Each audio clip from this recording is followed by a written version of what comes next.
Adapun susunan acara pada hari ini pada kegiatan diseminasi budaya positif calon guru penggerak angkatan 9. Yang pertama, pembukaan sebagaimana yang sedang berlangsung.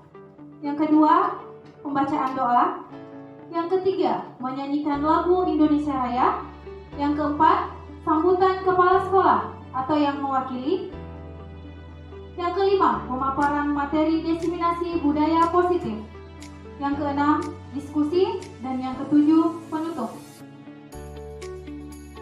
Kita melangkah ke acara yang selanjutnya, yaitu pembacaan doa yang akan dibawakan oleh Bapak Yosia SPD. Kepada Bapak Yosia kami persilahkan dengan hormat.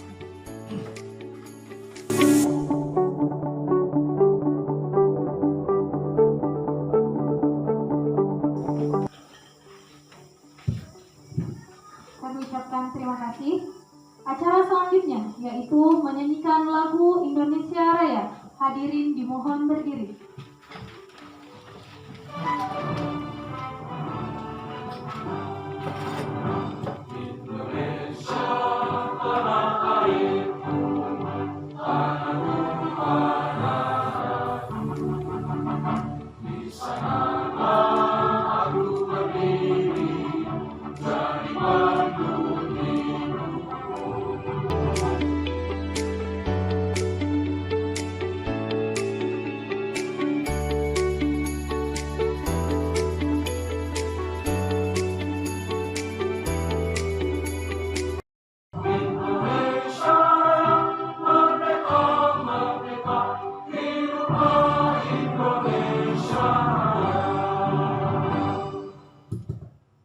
Hadirin dimohon berdiri.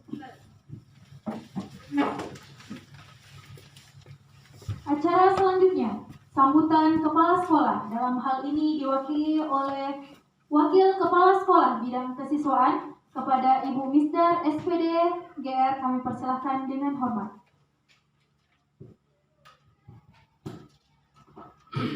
Terima kasih. Bismillahirrahmanirrahim. Yang terhormat Bapak Wakasek Kurikulum sekaligus sebagai calon peserta guru penggerak angkatan 9. Yang saya hormati Bapak dan Ibu guru SMK Negeri 1 Tabulahan. Assalamualaikum warahmatullahi wabarakatuh.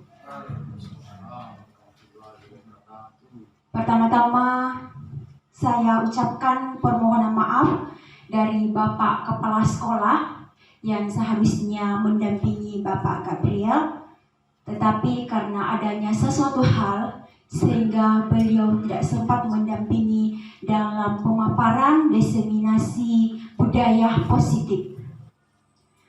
Puji dan syukur kita panjatkan kehadirat Allah Subhanahu wa Ta'ala atas berkat rahmat dan hidayahnya sehingga kita masih diberikan kesehatan, kesempatan sehingga kita masih bisa berkumpul di tempat ini dalam rangka menghadiri diseminasi budaya positif calon guru penggerak angkatan 9. Saya ucapkan terima kasih kepada Bapak Gabriel yang telah menjadi calon guru penggerak angkatan 9 yang menjadi teladan di sekolah kami nantinya, yang bisa membantu Bapak dan Ibu guru membimbing kami, khususnya saya juga selaku guru di SMK Negeri 1 Tabulahan. Saya harapkan kepada Bapak Gabriel nantinya bisa menerapkan ilmu-ilmu yang sudah didapatkan di pendidikan calon guru penggerak angkatan 9 ini. Baik, sekali lagi saya ucapkan juga terima kasih kepada Bapak Ibu guru yang telah meluangkan waktunya dalam menghadiri acara diseminasi pada hari ini. Mungkin itu saja yang sempat saya sampaikan untuk hari ini. Sekian dan terima kasih. Assalamualaikum warahmatullahi wabarakatuh. Saya kembalikan kepada pemandu acara.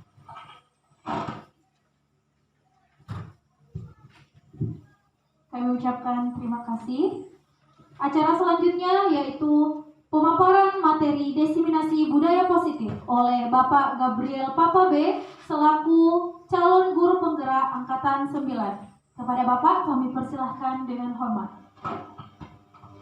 Ya, terima kasih kepada pemandu acara Ibu Aisyah Fadila yang telah memberi kesempatan kepada saya untuk menyampaikan materi saya hari ini berkaitan dengan budaya positif.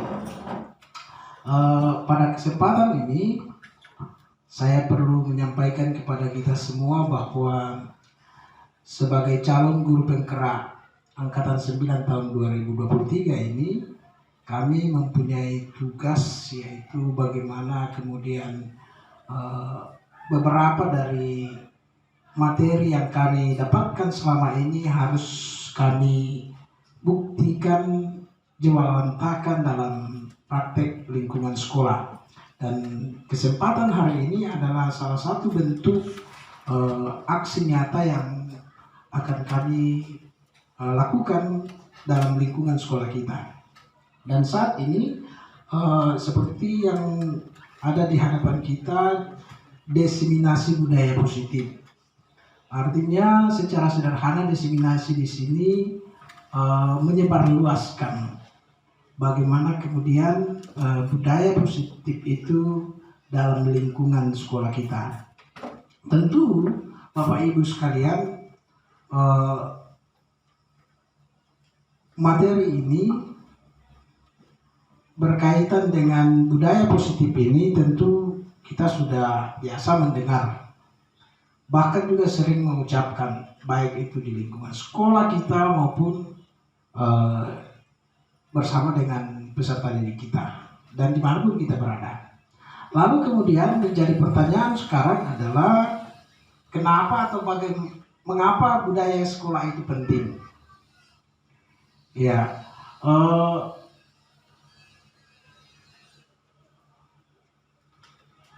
budaya, ya mungkin kita sudah bisa memahami secara definisi apa itu budaya. Budaya itu merupakan suatu hasil karya, hasil cipta rasa dan karsa manusia yang kalau kemudian kita bawa dalam lingkungan sekolah kita, dapat kita saksikan di lingkungan sekitar kita. Misalnya upacara bendera, memberi salam, dan lain sebagainya yang sudah menjadi budaya di lingkungan sekolah kita. Kemudian saat sekarang ini dalam praktek prima, salah satunya adalah kurikulum merdeka, yaitu kebiasaan literasi yang coba kita kembangkan di sekolah kita, yang tentunya untuk menumbuhkan dalam diri siswa mencintai membaca. Kemudian budaya itu tentunya dimulai dari melakukan hal-hal kecil yang sederhana, tetapi terus menerus secara konsisten. Kalau di lingkungan sekolah kita tentunya dengan dukungan sistem yang ada, yang kemudian lambat laun menjadi kebiasaan-kebiasaan positif, selanjutnya menjadi karakter baik bagi pribadi kita masing-masing maupun kepada lingkungan kita di mana kita berada, khususnya lingkungan sekolah, yang pada akhirnya ini kemudian menjadi budaya.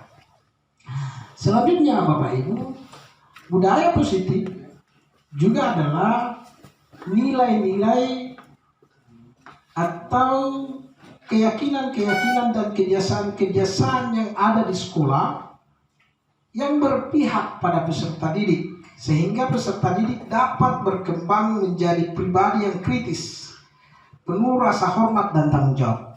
Ini makna utama dari budaya positif itu. Bagaimana sekali lagi kemudian kita kebiasaan-kebiasaan yang ada di sekolah itu berpihak pada peserta didik, sehingga anak-anak berkembang baik pribadinya, kritisnya, juga rasa hormatnya, dan terlebih tanggung jawabnya. Selanjutnya Bapak Ibu, dalam desain budaya positif ini saya akan membahas beberapa eksplorasi konsep budaya positif tentunya yang telah saya pelajari dalam program guru penggerak angkatan 9 ini. Semua ini Bapak Ibu tidak dalam rangka untuk menggurui kita, bahwa apalagi saya berpikir saya yang paling benar di antara kita, tetapi justru ingin mempertajam sebenarnya, ingin mempertebal apa yang sudah menjadi budaya positif yang ada di lingkungan sekolah kita. Karena apa yang saya paparkan ini sebenarnya sudah ada kita berlakukan di sekolah kita, namun mungkin kita tidak menyadari atau ya mungkin kita sudah ketahui bersama. Yang pertama itu berkaitan dengan perubahan paradigma dalam hal ini teori kontrol.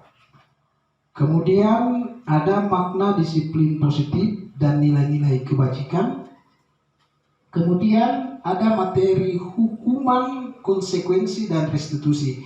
Ini nanti ada keterkaitan. Nanti kita akan menjelaskan satu persatu ini. Kemudian 3 motivasi perilaku manusia. Kemudian keyakinan kelas, kebutuhan dasar manusia. Kemudian yang ketujuh 5 posisi kontrol. Dan yang terakhir segitiga restitusi. Baik,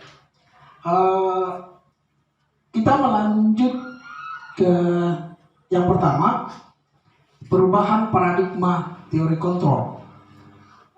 Sebelum masuk memahami mendalam ini, saya minta bantuan dorang rekan guru. Bisa minta tolong Ibu Ayu dan Pak Daniel untuk bisa tampil ke depan, di depan sini. Kita bermain peran dulu, namanya cobalah buka. Iya, ya, jangan salah paham dulu Pak Daniel ya. Jadi ceritanya di sini Ibu Ayu mengepalkan tangan dengan asumsi bahwa di dalam genggamannya Ibu Ayu ada sesuatu yang sangat berharga, yang kemudian kehadiran Pak Daniel di sini mencoba untuk merayu dengan segala cara, dengan segala taktik untuk bagaimana kemudian Ibu Ayu bisa atau mau membuka genggaman tangannya untuk memperlihatkan apa yang dia genggam itu. Itu bisa dipahami Pak Daniel ya, Ibu Ayu bisa ya? Silakan, saya kasihkan mic supaya.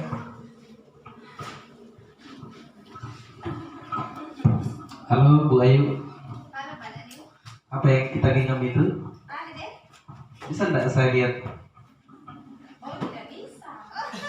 Kalau kita kasih lihat Kak, saya tertipu mati. Oh tidak? Tidak bisa. Ayolah. Oh, tidak bisa. Atau saya kasih sandi wifi boleh? Sudah ada, Pak. Kalau saya ganti sandi itu bagaimana? Minta deh sama teman-teman. Kalau saya tak kasih, mau sandi wifi atau itu diperlihatkan? Bagaimana? Tidak. Tidak juga? Tidak. Ternyata tidak bisa Pak. Oke. Ya. Terima kasih, silakan kembali ke tempat duduk. Apa yang kita mau pelajari dari permainan sejenak ini berkaitan dengan teori kontrol.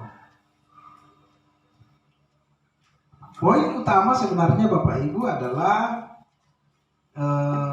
seperti yang disampaikan oleh Dr.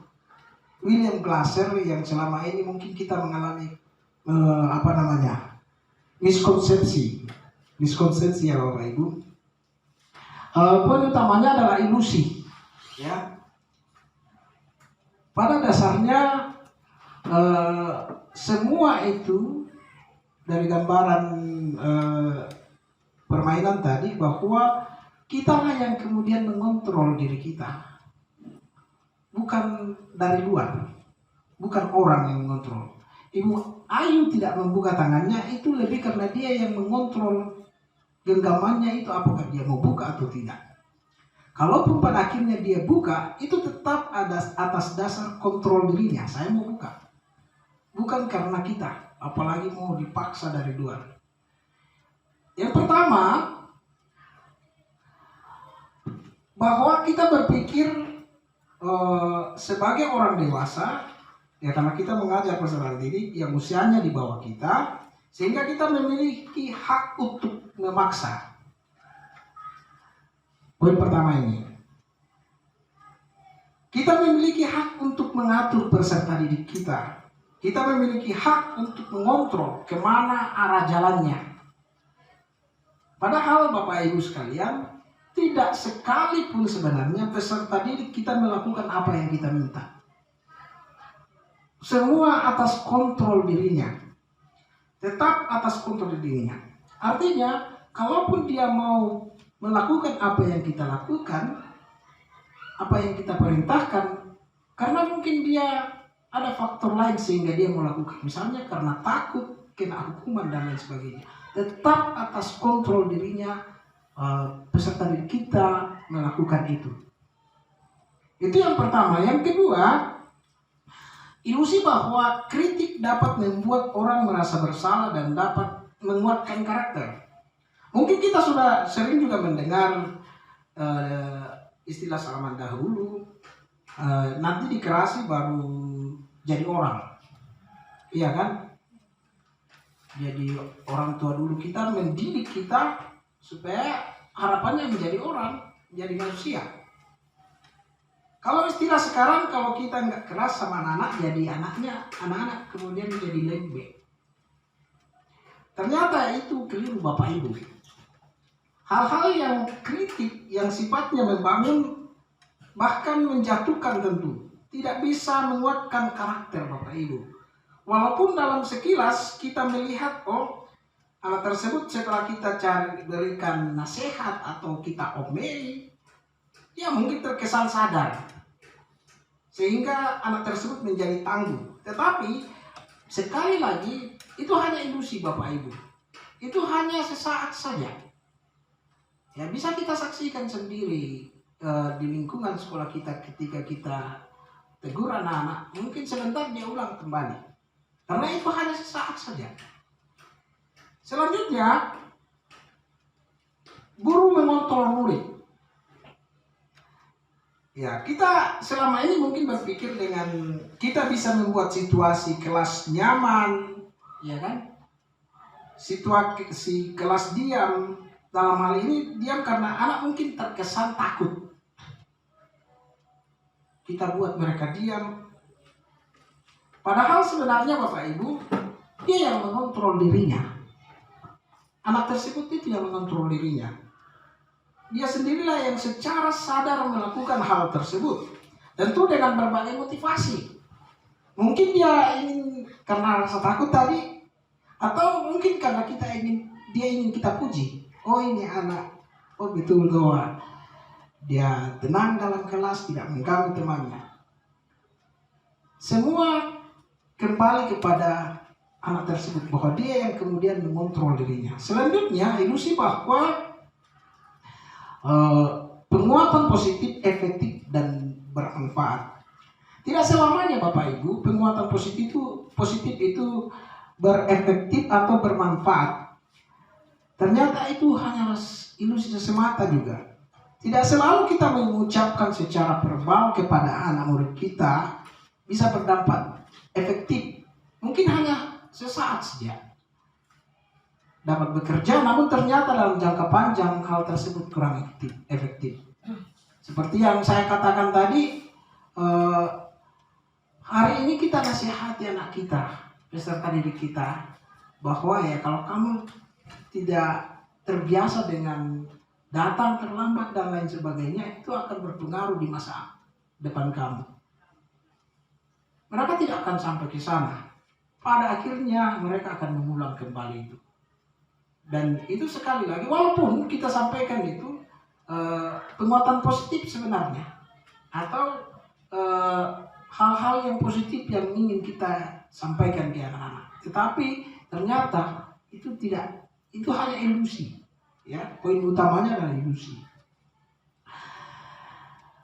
Ini kemudian dimaksud dengan perubahan paradigma yang awalnya mungkin kita mengalami konsepsi, sekarang kita harus membuka cakrawala kita tentang teori kontrol. Dalam stimulus respon, ini. Yang pertama, realitas bahwa kebutuhan kita sama di stimulus respon. Padahal realitas atau kebutuhan kita itu berbeda-beda. Secara dari teori kontrol ini, ya, kebutuhan kita itu beda. Mereka memiliki kebutuhan yang berbeda, maka anak-anak kita pun juga seperti itu. Kita harus bisa mengetahui kebutuhan pada diri anak-anak kita.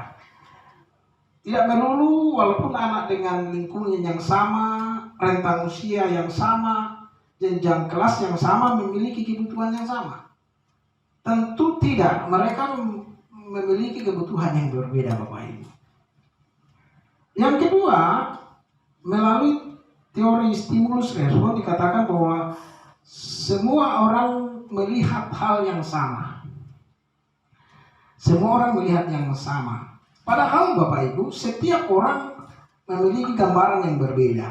Jadi walaupun kita menatap satu arah yang sama, seperti kita melihat gambaran satu tempat, tetapi pada saat kita melihat satu gedung sekolah misalnya, mungkin si A melihat bagian musolanya, si B melihat bagian lapangannya, iya kan?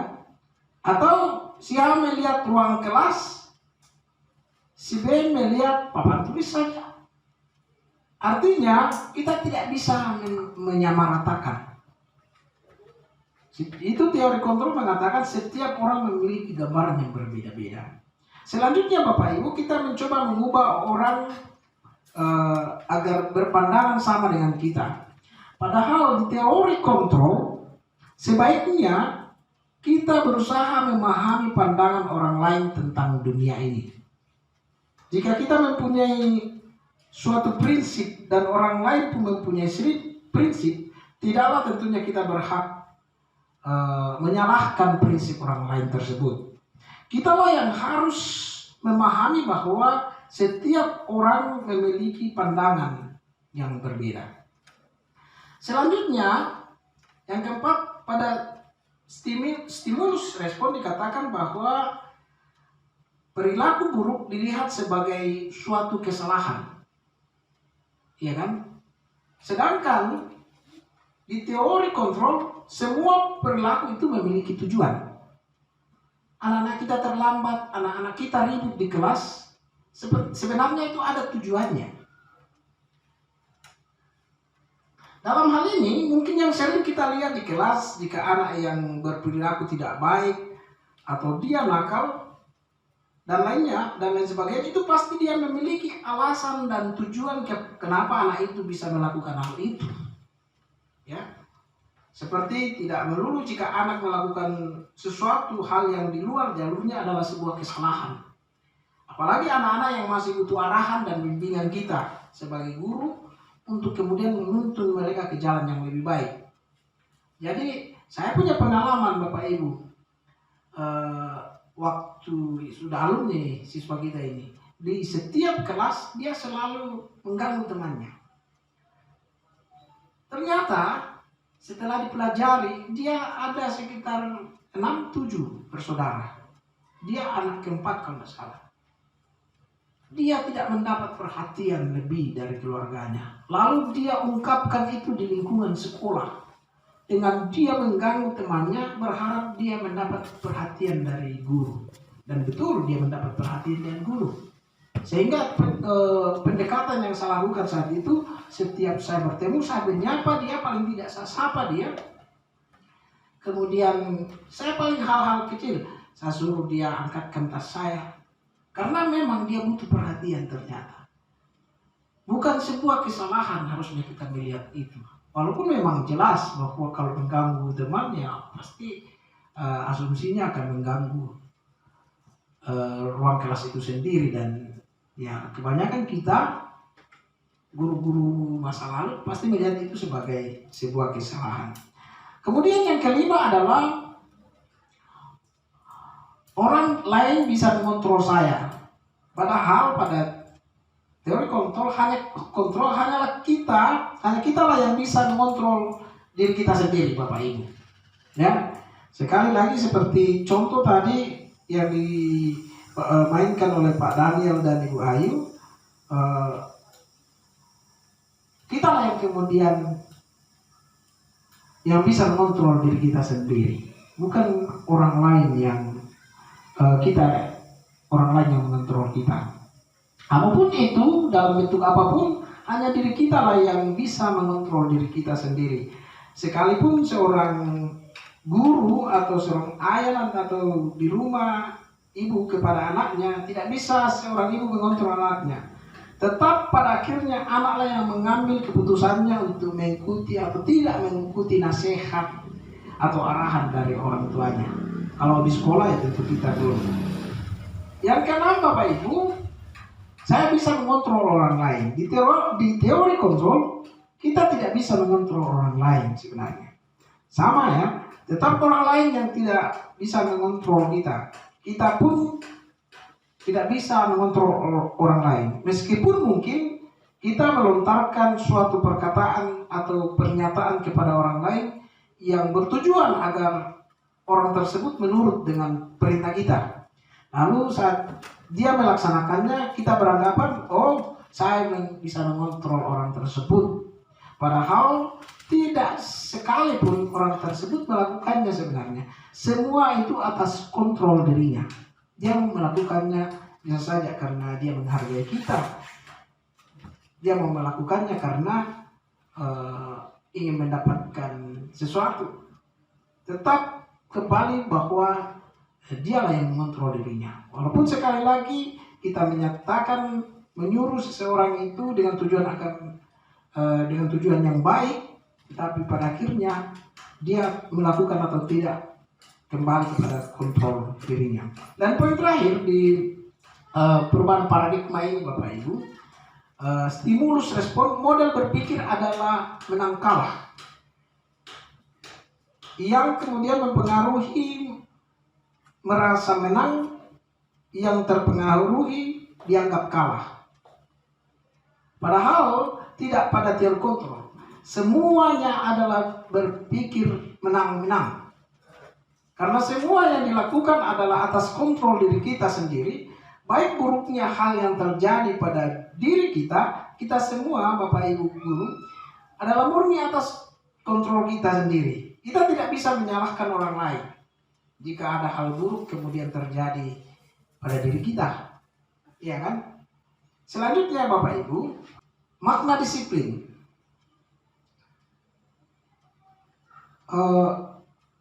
Ini tentu juga tidak asing lagi bagi kita, apalagi di dunia pendidikan. Mendengar kata disiplin ini sudah sering kita dengar. Pertanyaan saya, apa yang Bapak Ibu pahami tentang atau yang muncul di benak kita ketika berbicara kata disiplin? Pak Santo. Oke, terima kasih. Sepintas yang saya terlintas dalam pikiran saya ketika ada kata disiplin, yaitu adanya keteraturan. Keteraturan, betul. Kalau Pak Mison apa?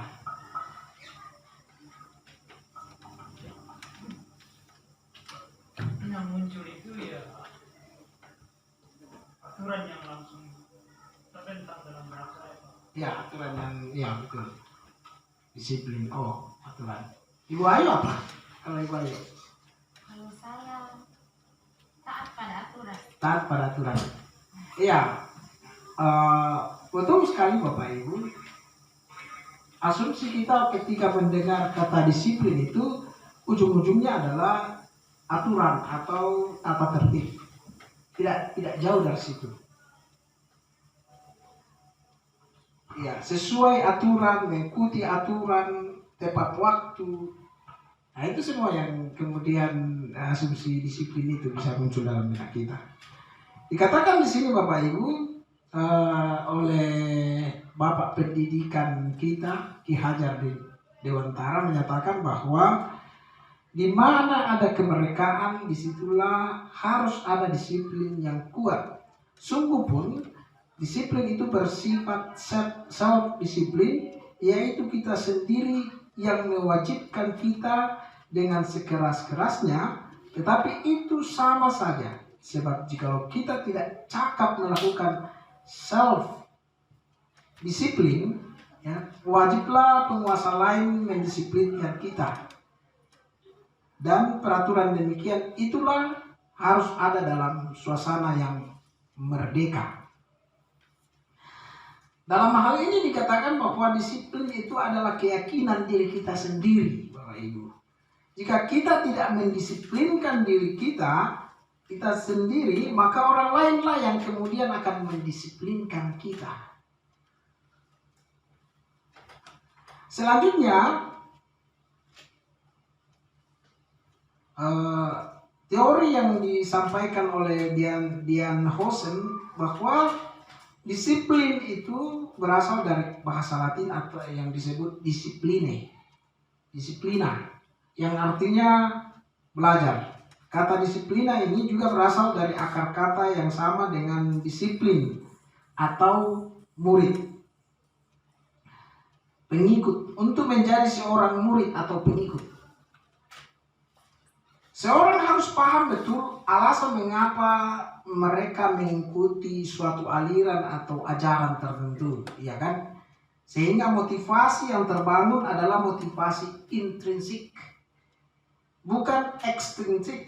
Nah, jika kita tadi dikatakan bahwa disiplin itu adalah aturan, kepatuhan, tata tertib, maka itu adalah bukan sebuah motivasi intrinsik. Ya, kalau tata tertib,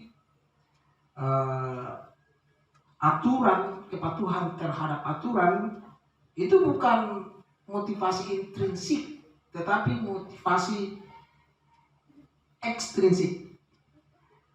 Kita melakukan karena ada hal-hal yang mempengaruhi. Sedangkan ya itu bukan makna disiplin, Bapak Ibu. Disiplin itu murni terbangun muncul dari dalam diri kita sendiri. Kenapa kita mau melakukan sesuatu itu adalah karena nilai-nilai baik yang akan ingin kita junjung. Bukan karena misalnya kita bangun pagi supaya sampai sekolah tidak terlambat. Atau saya datang pagi biar murid bilang saya keren, saya hebat dan lain sebagainya. Tetapi kita bangun pagi adalah untuk kita mempunyai penghargaan waktu. Ya, kita menghargai waktu, kita menghargai diri kita sendiri. Jika kita mulai menghargai diri kita sendiri, maka orang lain pun juga akan bisa menghargai dirinya sendiri. Jadi kita datang cepat ke sekolah bukan karena supaya saya dianggap orang yang paling cepat datang ke sekolah, tetapi karena kita menghargai waktu. Paling tidak itu kita menghargai diri kita. Itulah makna disiplin sebenarnya. Kalau aturan atau tata tertib yang kita asumsikan disiplin selama ini, itu motivasinya dari luar, datang tepat waktu. Jadi kita termotivasi karena ada tata tertib yang ada di dalam kelas.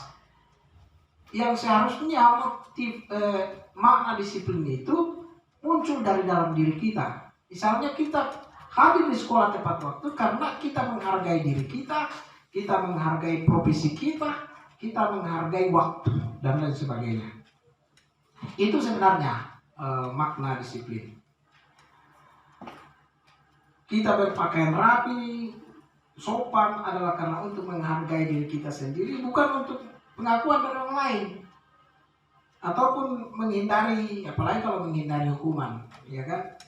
Dalam hal ini nilai-nilai kebajikan yang kita junjung yaitu profil pelajar Pancasila. Ini. Jadi seorang yang memiliki disiplin diri berarti mereka bisa bertanggung jawab terhadap apa yang dilakukannya. Karena mereka mendasarkan tindakan mereka pada nilai-nilai kebajikan universal. Kebajikan-kebajikan universal sebenarnya Bapak Ibu itu jelas dalam profil pelajar Pancasila. Yaitu beriman, bertakwa kepada Tuhan Yang Maha Esa, dan berakhlak mulia, mandiri, bernala kritis, berkebinekaan global, bergotong royong, dan kreatif. Nilai-nilai inilah yang akan kita junjung dalam penerapan disiplin di sekolah. Nilai-nilai inilah yang kita harapkan dapat tertanam pada peserta didik kita semua, yang tentu sekali lagi ini dimulai dari pembiasaan-pembiasaan kecil yang dilakukan secara konsisten tanpa adanya ancaman hukuman atau termasuk penghargaan. Orang melakukan karena mau mendapatkan penghargaan.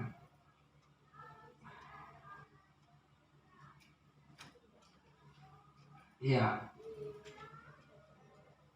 Jadi disiplin positif merupakan salah satu penerapan disiplin yang bertujuan untuk menumbuhkan kesadaran serta memberdayakan murid untuk melakukan sesuatu tanpa adanya ancaman, hukuman, atau penghargaan. Jadi sekali lagi ini agak berbeda dengan asumsi kita selama ini. Aturan disiplin itu sama dengan aturan atau tata tertib.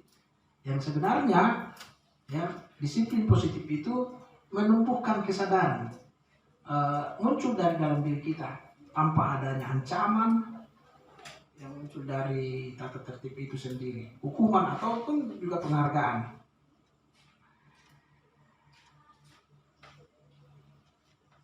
Ya, seperti tadi saya katakan alasan mengapa kita berpakaian rapi ke sekolah, kenapa kita tepat waktu datang ke sekolah.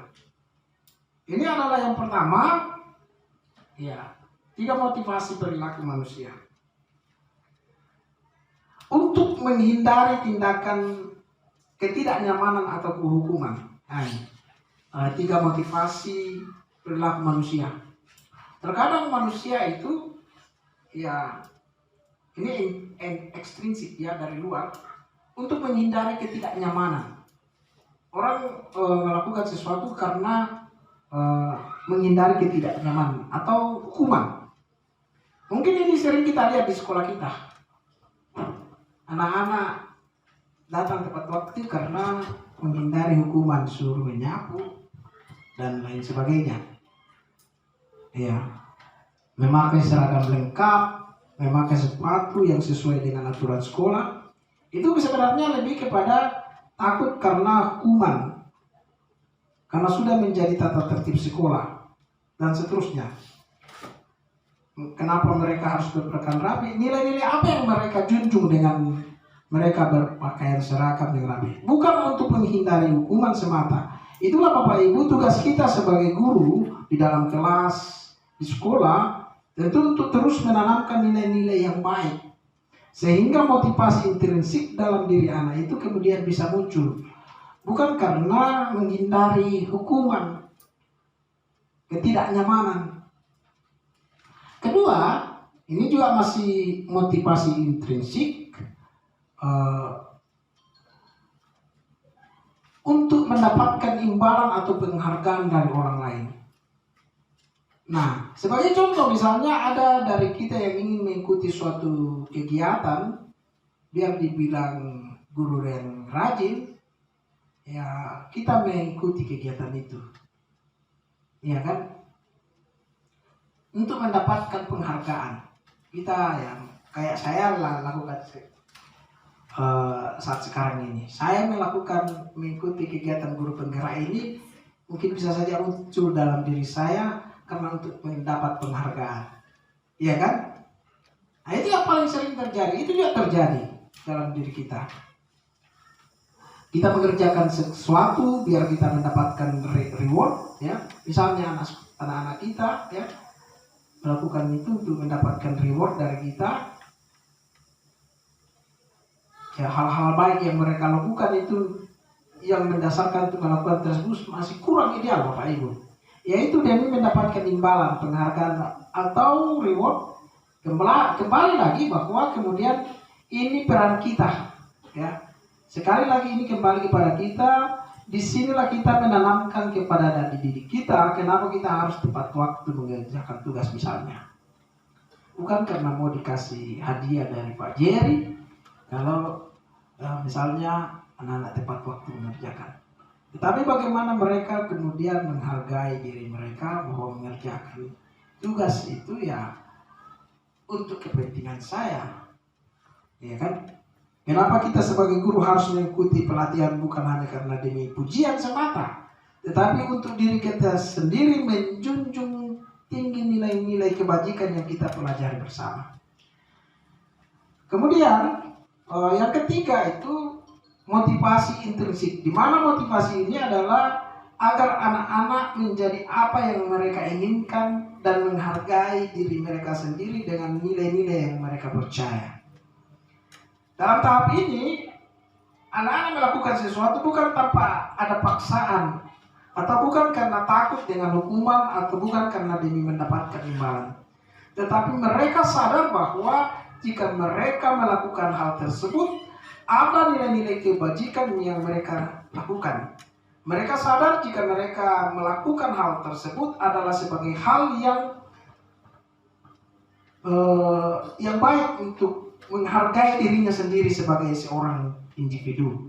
Jadi pada tahap ini kita bisa mengatakan bahwa anak-anak sudah berada pada tahap intrinsik, tidak perlu lagi iming-iming reward, iming-iming penghargaan, imbalan baik secara verbal maupun non-verbal, atau bahkan hukuman untuk anak yang agar dapat melakukan sesuatu. Untuk sampai pada tahapan ini tentu kita semua perlu waktu, Bapak Ibu. Perlu banyak usaha untuk mewujudkan ini. Mungkin ini memang hal yang tidak mudah kita lakukan. Kita sudah bisa merasakan itu. Bukan hal yang mustahil sekali lagi. Tetapi sekali lagi ini bukan hal yang mustahil. Dapat kita wujudkan secara bersama-sama. Tentu sekali lagi kembali kita memulai itu dari hal-hal kecil terlebih dahulu. Kita menanamkan kebaikan-kebaikan kepada peserta didik kita. Kita menanamkan bahwa anak-anak kita mengerti mengapa mereka melakukan hal tersebut. Bukan hanya sebuah keharusan semata, tetapi mereka tahu alasan mereka melakukan hal tersebut. Kenapa mereka harus taat satu upacara? Kenapa mereka harus mengerjakan PR tepat waktu? Kenapa mereka tidak boleh menyakiti teman misalnya? Bullying. Bapak Ibu, ya mungkin juga kita sering melihat anak seperti dia buru-buru menyelesaikan tugasnya. Mungkin di rumah mau main lebih banyak bermainnya, meluangkan banyak waktu untuk bermain biar bisa cepat selesai. Ya mungkin dia sudah kerjakan juga di sekolah, takut kalau di rumah tidak selesai lalu di sekolahnya akan diberi hukuman nantinya. Hal ini mungkin nilainya efektif, Bapak Ibu. Sebenarnya kalau dia cepat kerjakan ya dari sepintas ini efektif sebenarnya. Ya, dia dapat secara cepat menyelesaikan, mengumpulkan PR dan lain. Tetapi tidak ada nilai, Bapak Ibu. Ya. Semata hanya fisiknya saja anak itu menyelesaikan tugas, tetapi tidak ada nilai-nilai kebaikan yang tertanam dalam diri anak tersebut. Padahal Bapak Ibu yang kita inginkan, yang kita maksud di sini kenapa kita memberi tugas adalah melatih tanggung jawab, iya kan? Kita mau melatih tanggung jawab, melatih bagaimana dia bisa mengelola waktunya di rumah, membagi waktunya di rumah untuk mengerjakan PR, untuk berdoa atau ngaji, untuk istirahat, untuk makan, dan mungkin untuk sejenak ya dia bermain, main game dan lain sebagainya, main bola. Itulah kenapa kita memberikan tugas-tugas itu, PR. Sekali lagi untuk bagaimana kemudian mereka belajar mengelola waktu. Dan sekedar cepat selesai itu tidak efektif. Maka dari itu, Bapak Ibu, kita masih terus berusaha agar anak tertanam di dalam dirinya, agar ia paham kenapa ia harus mengerjakan tugas-tugas yang kita berikan. Untuk apa? Demi apa? Gitu, ya. Ya tentu untuk kebaikan dirinya, menjadi pribadi yang lebih bertanggung jawab. Contoh lain misalnya, buang sampah.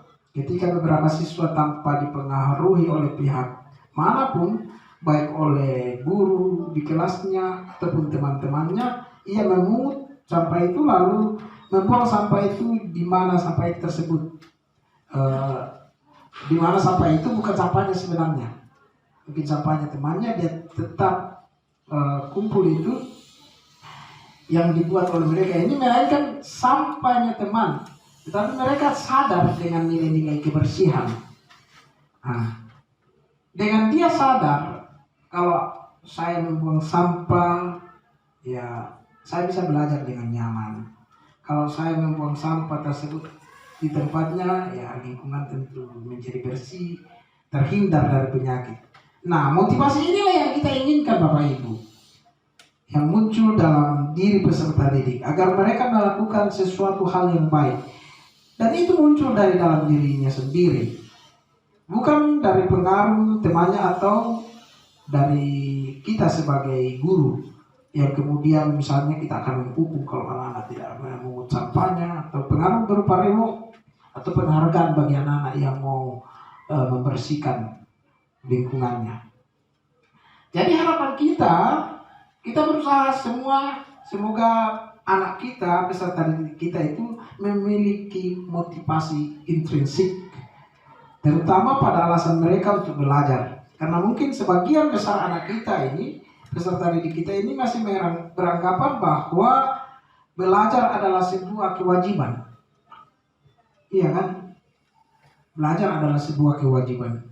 Padahal belajar itu adalah sebuah kebutuhan. Ya, kita semua sudah memahami, sudah dewasa, maupun anak murid kita itu butuh belajar. Tentu peran kita sangat berat, merubah paradigma dari kewajiban belajar karena kewajiban menjadi belajar karena kebutuhan. Selanjutnya Bapak Ibu,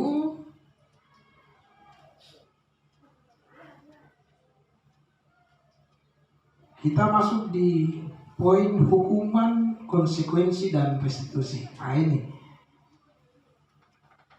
Selanjutnya adalah materi mengenai hukuman, konsekuensi, dan kita pun juga sering mendengar 3 poin tersebut. Namun mungkin ya kita masih mengalami beberapa miskonsepsi khususnya antara hukuman dan konsekuensi itu. Hukuman bersifat satu arah, hanya dari pihak guru yang memberikan, bukan dari kedua belah pihak. Itu hukuman. Ya.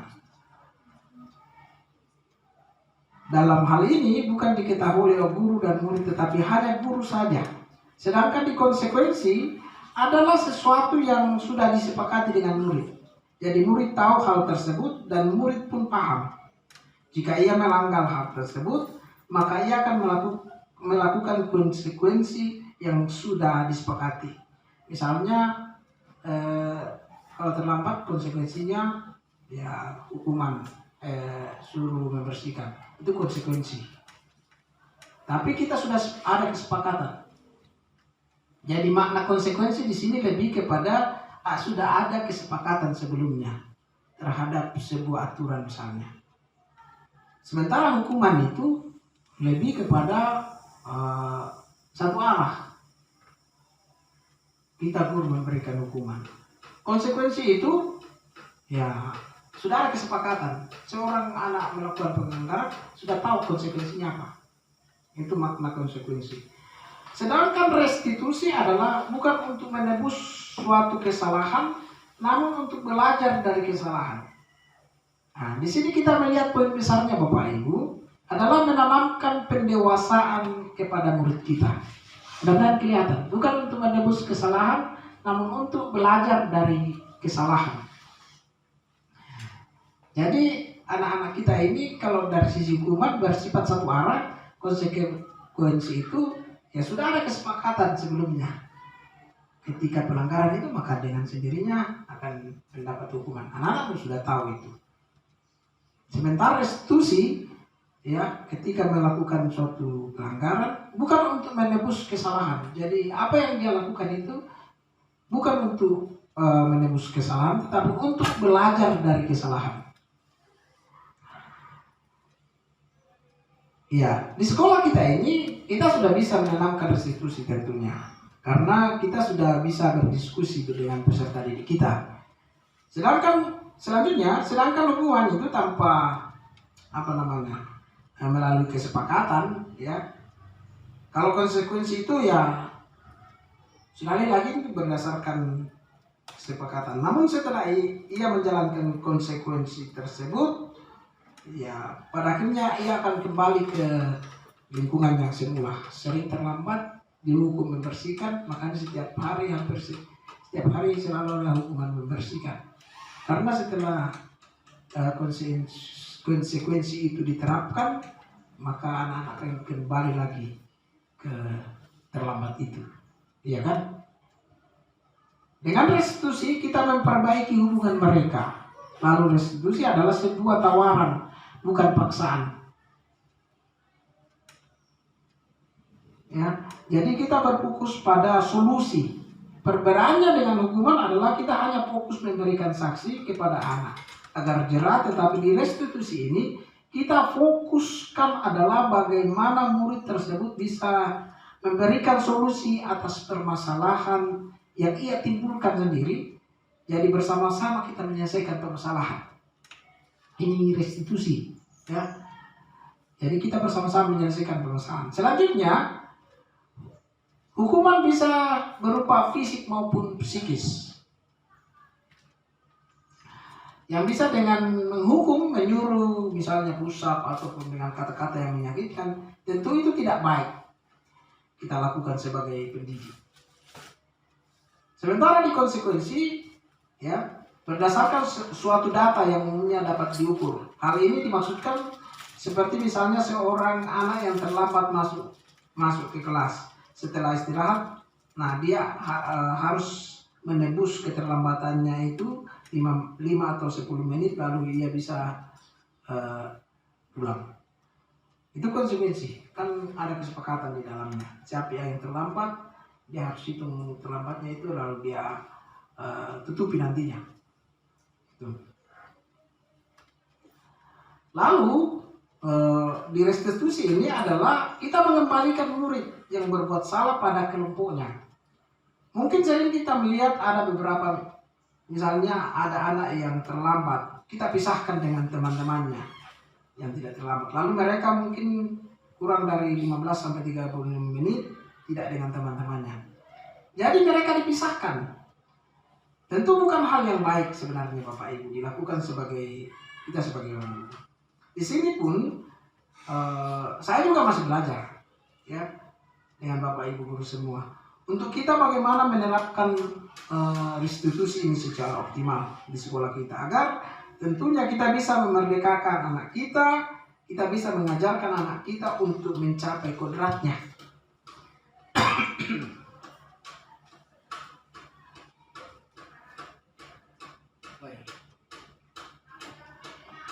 Selanjutnya Bapak Ibu, keyakinan kelas. Kenapa keyakinan kelas? Apa bedanya dengan kesepakatan kelas atau peraturan kelas? Ya, mungkin kalau peraturan kelas itu adalah sesuatu yang dibuat oleh sekolah atau Bapak Ibu guru dan harus ditaati di murid, sedangkan kesepakatan itu adalah sesuatu yang disepakati bersama, ya kan? Nah, bedanya apa dengan keyakinan kelas? Kita lihat kesepakatan kelas lebih rinci, ya. Jadi keyakinan kelas, kesepakatan kelas itu lebih rinci dan detail. Nanti ada contoh-contohnya. Kesepakatan kelas itu konkret dan lebih mirip dengan peraturan. Misalnya jika ada yang ngobrol, maka harus maju ke depan kelas. Lalu saat guru menjelaskan, kita harus diam. Saat teman jatuh, kita harus membantu. Tidak boleh bermain dalam kelas. Nah, itu merupakan contoh kesepakatan, ya, hasil kesepakatan yang konkret, dia konkret. Sedangkan keyakinan kelas sifatnya lebih abstrak, Bapak Ibu. Ya. Keyakinan kelas itu abstrak, berisi nilai-nilai kebajikan yang diyakini secara universal. Misalnya, ya, jadi kesepakatan kelas ini, ada kesepakatan kelas, guru menjelaskan di kelas, anak tidak boleh ngobrol misalnya, tidak bicara, atau tidak bercanda saat guru berada di depan kelas. Ini kemudian kita kerucutkan menjadi sebuah keyakinan kelas, menjadi menghormati guru. Nah itu keyakinan kelas. Jadi misalnya kesepakatan kelas itu mendengarkan ketika guru atau teman berbicara. Kalau keyakinan kelas menghormati diri sendiri dan orang lain. Itu keyakinan kelas. Jadi lebih abstrak.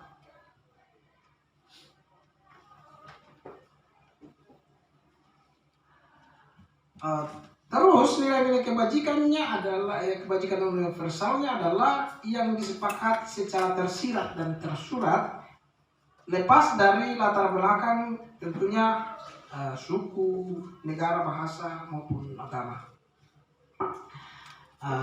Selanjutnya kesepakatan kelas, contohnya mendengarkan ketika guru atau teman berbicara, tidak menyela pembicaraan, itu kesepakatan. Mengangkat tangan jika ingin berpendapat, datang dan pulang tepat waktu, memakai seragam sesuai jadwal, meminta izin, berdoa sebelum dan seterusnya. Sedangkan keyakinan kelas berisi nilai-nilai seperti menghormati diri sendiri dan orang lain, ya, saling menyayangi, beriman dan bertakwa, disiplin, bertanggung jawab, ya, dan juga menghargai teman. Itu abstrak, universal. Itu keyakinan kelas namanya.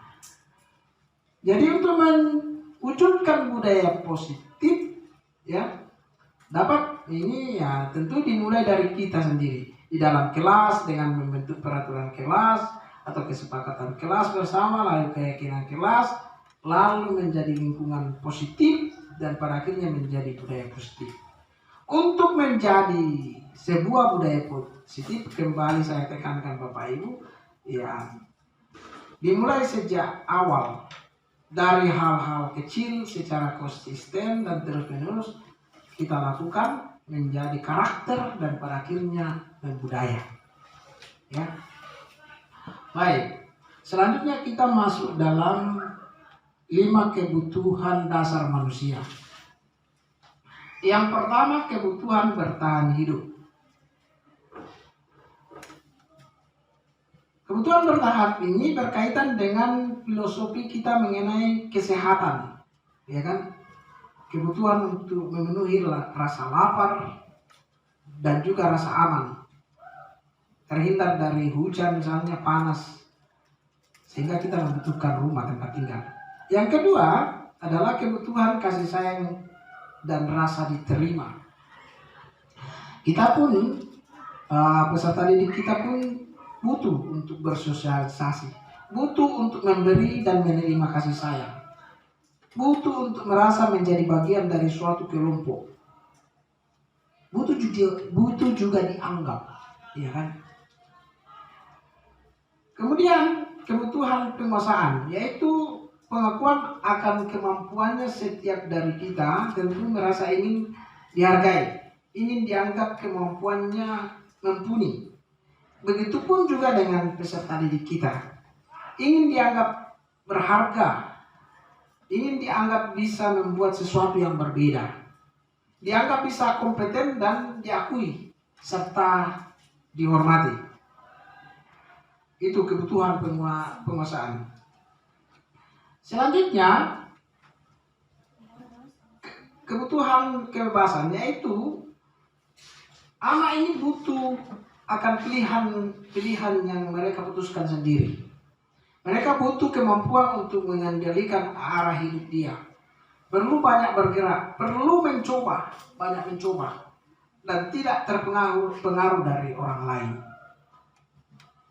Dan yang terakhir adalah kebutuhan akan kesenangan. Anak-anak butuh kesenangan, butuh bermain, tertawa. Tentu bukan hanya anak-anak kita saja. Kita pun sebagai orang dewasa tentu membutuhkan hal-hal ini semua, Bapak Ibu. Maka dari itu kita sebagai guru harus melihat kepada peserta didik kita, apakah kelima dasar ini telah terpenuhi pada anak-anak saya, peserta didik saya. Jika belum, maka tentu akan ada tindakan-tindakan yang di luar jalur yang mereka lakukan di sekolah. Mungkin dapat kita nilai sebagai perilaku yang negatif. Mungkin karena kebutuhan dasarnya tidak terpenuhi dan seterusnya.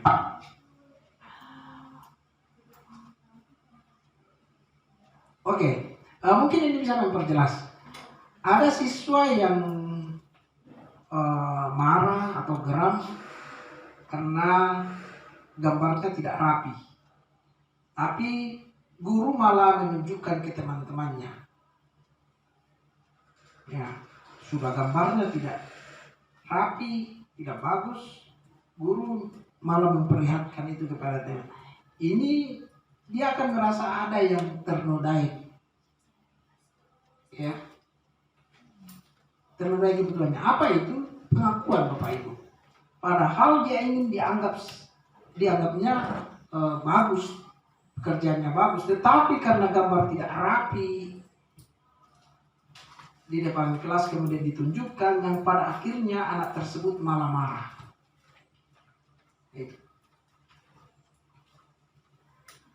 Jadi sekali lagi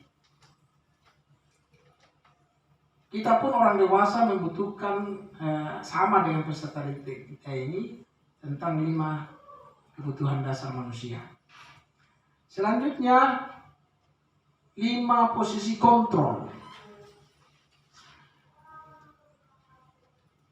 Namun untuk lebih jelasnya, ya, sudah ada gambaran di depan kita. Di slide 5 posisi kontrol: penghukum, pemantau, pembuat merasa bersalah, teman, dan manajer. Ini posisi kontrol. Tapi untuk lebih jelasnya kita akan lihat video ini. Kita nonton.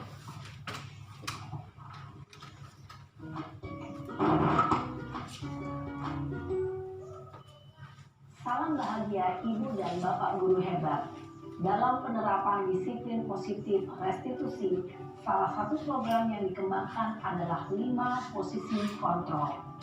5 posisi kontrol dalam restitusi adalah proses perjalanan seorang pendidik agar dapat mengenali dirinya.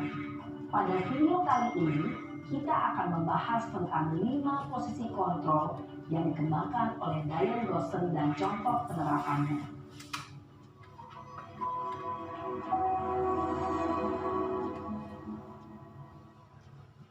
5 posisi kontrol itu adalah: 1. Posisi penghukum.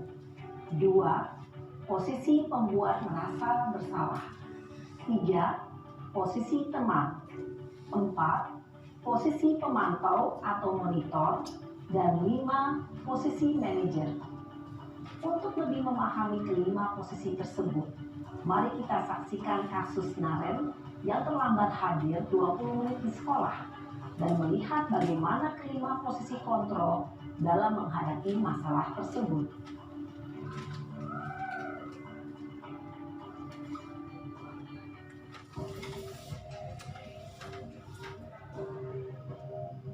Penghukum ini, kita perhatikan gurunya.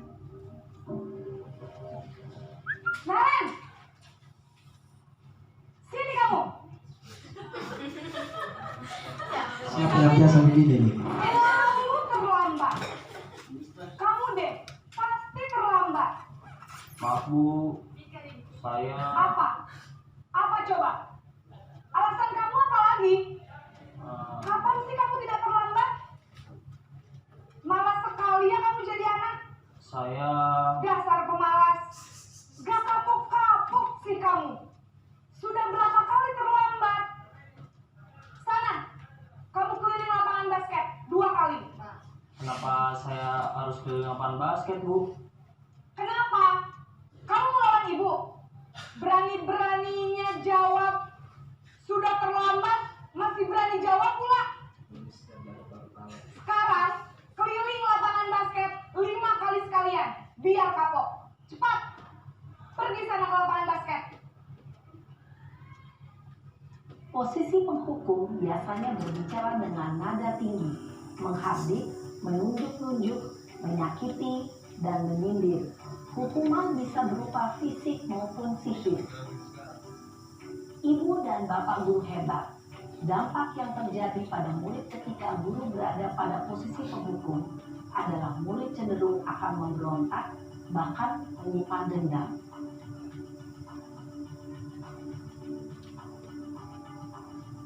Nah ini posisi bersalah.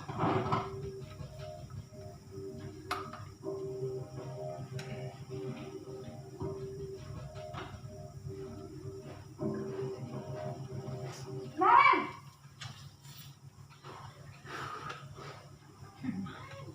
Selamat pagi, Bu.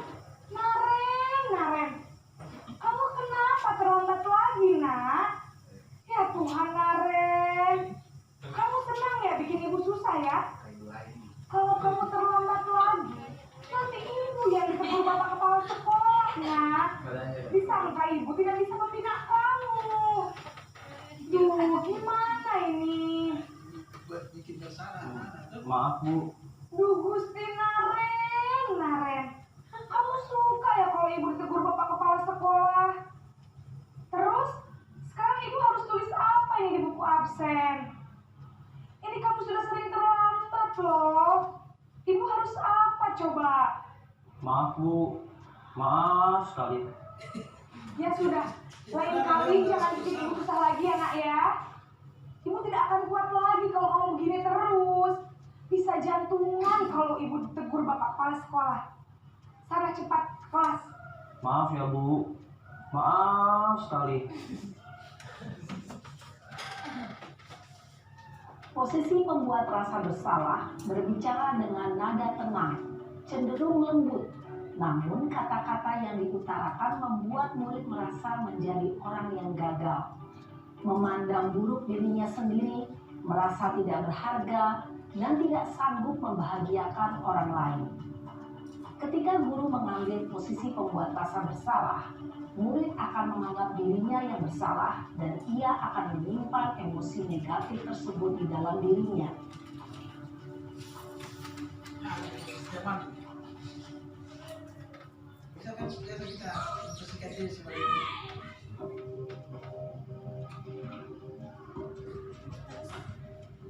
Ini terus tapi dia kata-katanya yang berbeda. Naren,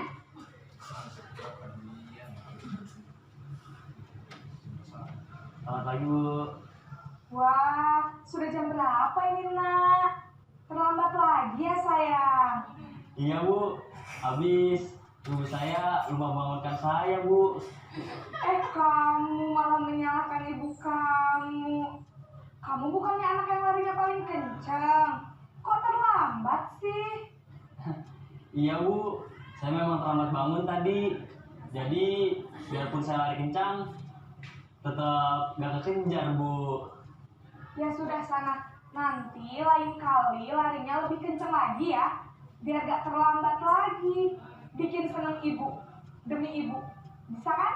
Bisa lah, Bu. Ya sudah sana masuk kelas. Ibu beresin urusan absen kamu. Kamu ini ada-ada saja. Dalam posisi teman, guru berbicara dengan nada suara ramah, akrab, cenderung bersenda gurau untuk menjaga suasana tetap santai. Murid akan merasa senang, aman, dan akrab dengan guru. Identitas yang tercipta adalah identitas sukses atau berhasil. Namun, perlu diingat, karena ini masih dorongan eksternal, maka ada faktor ketergantungan dari murid kepada orang tertentu. Di sini, guru absennya, sehingga di lain waktu, murid bisa berperilaku baik, namun hanya kepada orang-orang tertentu saja.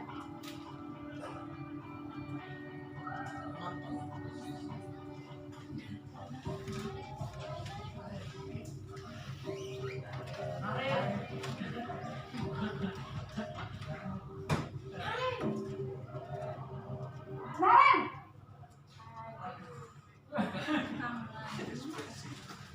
Selamat pagi, Bu. Naren, apa peraturan sekolah kita tentang jam berapa kita harus masuk sekolah, nak? Kita harus di sekolah jam 7, Bu. Iya betul, sekarang sudah jam 7.20. Naren sudah tahu konsekuensinya jika terlambat hadir. Paham, Bu. Saya harus tinggal kelas pas jam istirahat selama 20 menit. Iya benar, konsekuensinya demikian. Jadi nanti jam 9.30 pas istirahat, kamu harus tinggal di kelas, kerjakan tugas tambahan untuk ketertinggalan kamu, ya? Baik, Bu. Posisi pemantau mengandalkan penghitungan atau data untuk mengontrol murid. Guru mengarahkan murid berdasarkan peraturan dan konsekuensi. Seorang pemantau menunjukkan bahasa tubuh dan ekspresi wajah yang datar dan cenderung formal.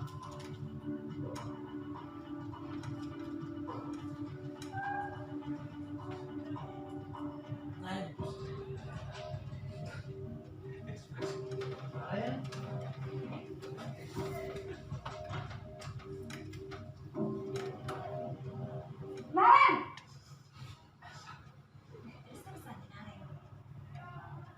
Selamat pagi, Bu. Selamat pagi, Naren. Maaf, Bu. Saya terlambat. Iya, sekolah masuknya jam 7, sekarang sudah jam 7.20. Jadi sekarang bagaimana ini, Naren? Maaf, Bu. Saya lupa setel alarm saya semalam. Baiklah, menurut kamu, keyakinan sekolah yang mana yang perlu kamu tingkatkan? Menghargai diri sendiri dan orang lain mungkin ya, Bu. Setuju. Jadi, apakah Naren meyakini prinsip saling menghormati tersebut? Iya, Bu. Saya meyakininya. Apakah Naren bersedia memperbaiki masalah keterlambatan ini? Bersedia, Bu. Bagaimana kamu akan perbaiki masalah keterlambatan ini? Saya akan coba untuk tidak lupa menyetel alarm saya, Bu. Baik, kalau Naren menyetel alarm di rumah, ada orang yang kira-kira bisa bantu mengingatkan tidak? Ada, Bu. Kakak saya, Kak Emma. Ada lagi selain Kak Emma? Selain Kak Emma, ada ibu saya. Baik, jadi yang mengingatkan Naren adalah Kak Emma dan ibu kamu ya? Kira-kira akan mulai start alarm kapan nih, Naren? Setelah pulang sekolah, akan segera saya lakukan.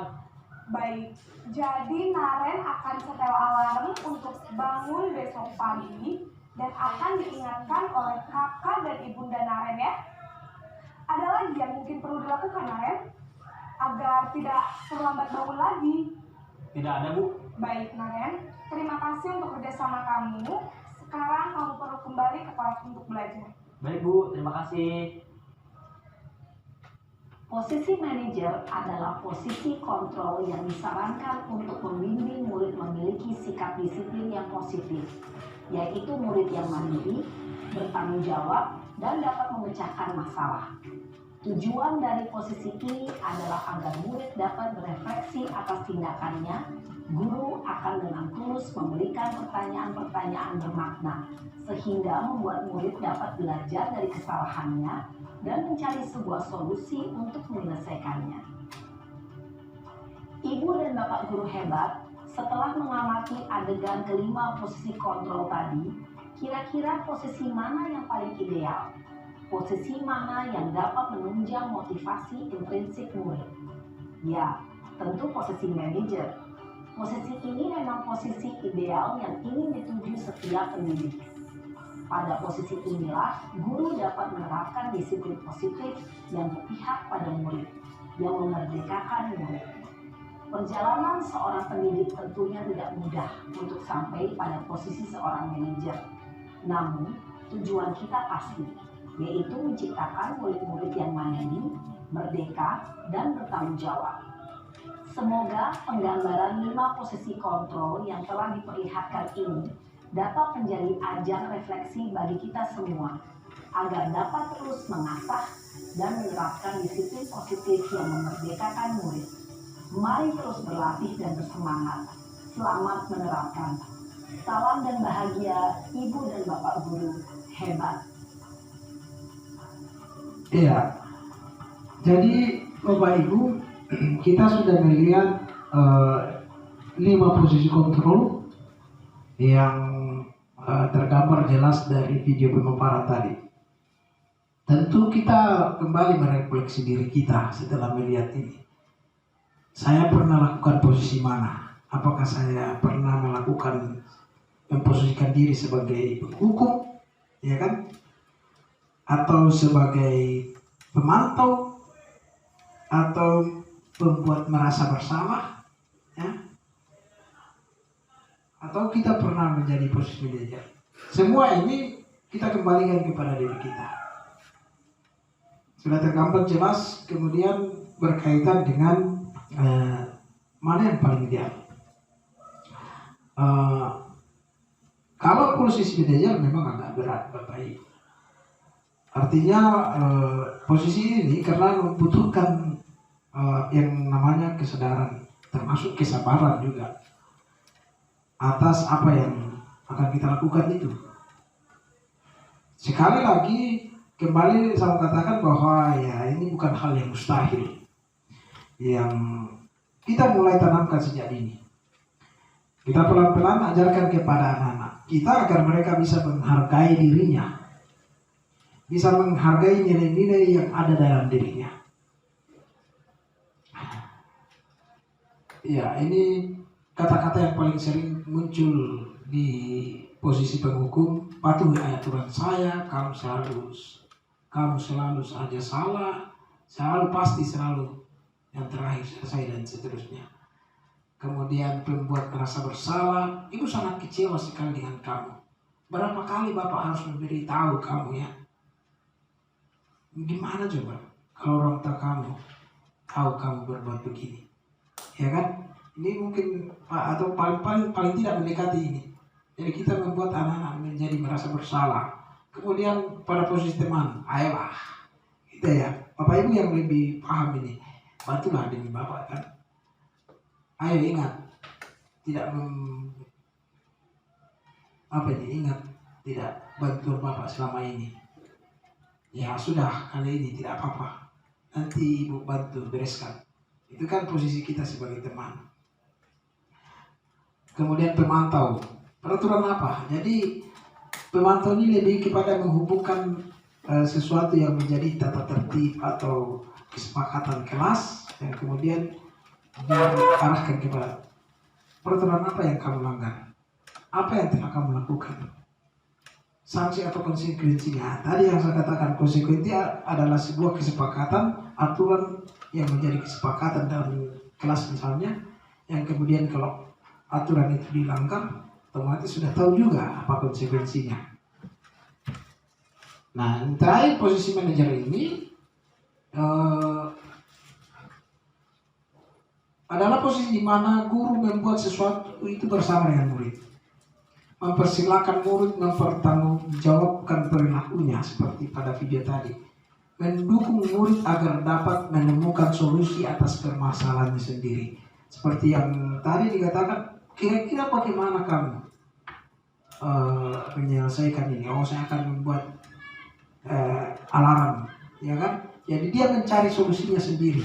Siapa yang bisa bantu kamu? Kalau tidak ada alarm, maka saya atau ibu saya akan membangunkan saya. Jadi dia berpikir untuk menyelesaikan permasalahannya itu.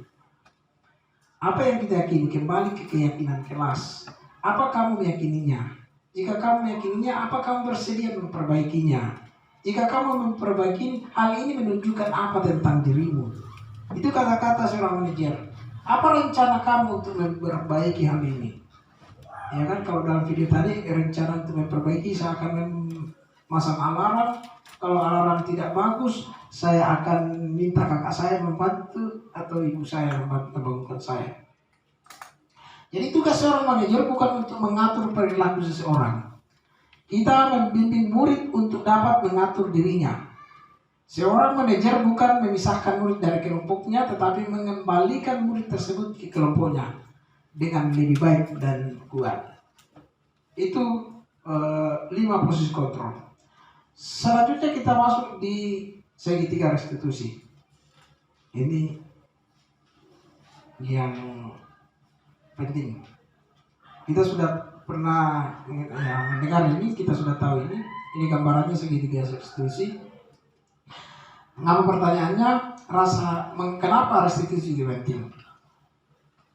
Karena rasa bersalah itu menguras energi. Artinya bahwa ya anak-anak yang bersalah itu habis lagi energi kita itu untuk mencari solusinya. Selamanya kita upayakan carikan solusi yang kemudian kita sampaikan ke anak-anak. Jadi anak-anak termotivasi karena apa yang kita sampaikan. Ketika kita merasa bersalah, kita mengalami identitas kegagalan. Perasaan bersalah membuat kita terperangkap pada masa lalu, di mana kita sudah tidak bisa berbuat apa-apa lagi. Itu mengapa restitusi penting? Mari kita saksikan lagi satu video ini. Langkah penerapan segitiga restitusi. Ya bukan lagi Naren ini. Salam dan bahagia Ibu dan Bapak guru hebat. Pada video kali ini kita akan membahas tentang salah satu program disiplin positif yang diterapkan di lingkungan sekolah yang dikenal dengan nama restitusi.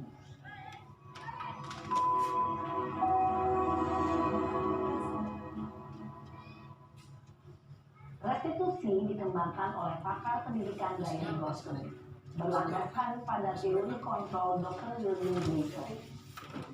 Segitiga restitusi adalah suatu proses dialog yang dijalankan oleh guru atau orang tua agar dapat menghasilkan murid yang mandiri dan bertanggung jawab. Pada saat guru di posisi manajer, aspek yang dikembangkan pada murid adalah motivasi intrinsik, sehingga penanaman nilai-nilai kebajikan dapat tumbuh dan berkembang menjadi suatu kebiasaan positif yang akhirnya membentuk karakter murid. Proses dialog ini terdiri dari 3 langkah yang digambarkan pada ketiga sisi pada segitiga restitusi. Sisi pertama adalah menstabilkan identitas. Sisi yang kedua adalah validasi tindakan yang salah.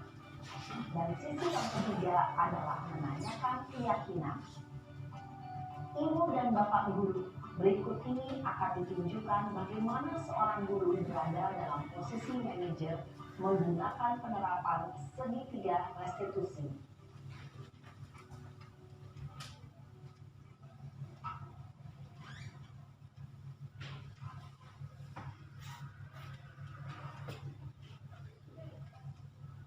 Siang Sarah.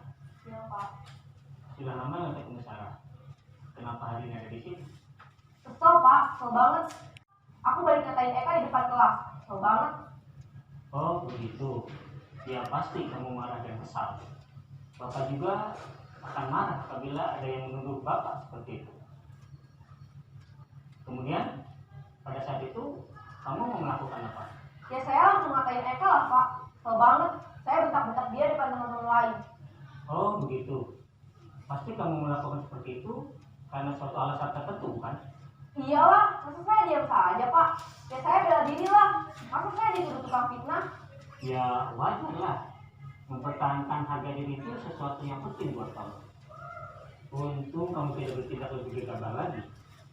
Hanya membentak-bentak. Iya Pak. Untung saya masih bersabar dan hanya membentak saja. Udah gemes padahal. Saya pasti bela diri lah. Ya pasti ya. Tapi kamu memilih untuk tetap bertahan dan bersabar. Kamu memilih untuk tidak berbuat lebih parah lagi bukan? Iya. Nah, sekarang coba kita lihat lagi tindakan kamu yang bentak-bentak Eka di kelas. Tindakan kamu itu kira-kira sesuai dengan keyakinan kelas atau prinsip kamu tidak? Enggak lah Pak. Capek Pak jadi pengalas. Jadi keyakinan atau prinsip mana yang kurang sesuai dengan keinginan kamu? Ya, saya sebenarnya sangat menghargai orang lain. Mungkin saat itu saya menjadi emosi, jadi tidak menginginkan sikap itu. Kamu meyakini tidak? Menghargai orang lain itu penting buat kamu. Yakinlah Pak. Iya, setuju. Kita harus saling menghargai. Namun, ada juga keyakinan yang kita sepakati yang perlu kita jalankan apabila kita sedang marah, bukan? Ya, saya bisa lebih proaktif, mulai dengan diri sendiri. Saya bisa jadi lebih bersabar, mengambil waktu jeda untuk berpikir mau apa selanjutnya. Kira-kira kamu bersedia memperbaiki masalah ini tidak? Bersedia, Pak. Kalau kamu memperbaiki masalah ini, kamu akan menjadi orang seperti apa? Saya akan menjadi orang yang bertanggung jawab kali ya, Pak. Dan senantiasa proaktif. Iya, menurut kamu bagaimana rasanya menjadi orang seperti itu? Ya nyaman lah, bangga bisa bersabar dan menahan diri. Baiklah kalau begitu. Yuk kita pikirkan bagaimana memperbaiki masalah ini.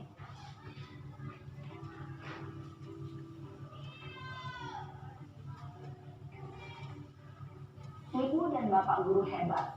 Baru saja kita menyaksikan contoh bagaimana seorang guru berada dalam posisi manajer menggunakan penerapan segitiga restitusi. Mari kita bahas satu persatu. Pada sisi pertama, menstabilkan identitas berdasarkan pada prinsip bahwa membuat kesalahan adalah bagian dari proses pembelajaran. Sisi pertama dari segitiga ini berperan menggeser identitas murid dari identitas gagal ke identitas sukses. Murid yang sedang bertingkah laku yang tidak pantas atau menarik diri saat itu sedang mengalami identitas gagal. Bila kita mengkritiknya, maka posisinya tidak akan berubah. Kita bisa mengajukan pernyataan-pernyataan ini. 1. Membuat kesalahan sesuatu yang wajar. 2. Manusia tidak ada yang sempurna. 3. Kita bisa memperbaiki masalah ini. 4. Saya tidak menanyakan kesalahannya. Saya lebih fokus bagaimana memperbaiki masalah ini. 5. Apakah saat ini kamu tengah menjadi orang yang baik untuk dirimu sendiri? Pada sisi kedua, validasi tindakan yang salah berlandaskan pada prinsip bahwa setiap perilaku berupaya memenuhi suatu kebutuhan tertentu. Guru yang telah memahami teori kontrol akan bergeser dari pemikiran stimulus respon menjadi proaktif dan mencoba untuk mengenali tujuan dari perilaku murid, mengenali dan mengakui kebutuhan murid ini dapat memperbaiki hubungan dengan murid tersebut. Pernyataan atau pertanyaan bisa disampaikan dengan nada suara tidak menghakimi atau memojokkan, sehingga dapat mengembalikan murid pada posisi positif. 1. Kamu bisa saja bertindak lebih gegabah lagi dari ini. 2. Kamu bukan melakukannya tanpa suatu alasan tertentu. 3. Kamu melakukannya karena mempertahankan sesuatu yang penting bagimu. 4. Mungkin kamu bisa mempelajari suatu perilaku baru yang lebih efektif. Bersediakah kamu mempelajarinya? Selanjutnya, kita akan simak sisi terakhir, yaitu menanyakan keyakinan. Teori kontrol menyatakan bahwa pada dasarnya kita termotivasi secara intrinsik. Pada saat perilaku yang salah telah divalidasi dan identitas sukses telah stabil, maka murid telah siap mengaitkan keyakinan-keyakinannya dengan tindakannya yang salah, dan pemikirannya telah bergeser kini menjadi orang yang dituju. Pertanyaan-pertanyaan ini dapat mengaitkan keyakinan-keyakinan yang dianut murid. 1. Sebagai keluarga atau kelas, apa yang kita yakini? 2. Nilai-nilai apa yang telah kita sepakati? 3. Seperti apa gambaran sebuah kelas yang ideal bagi kamu? 4. Kamu ingin menjadi orang seperti apa?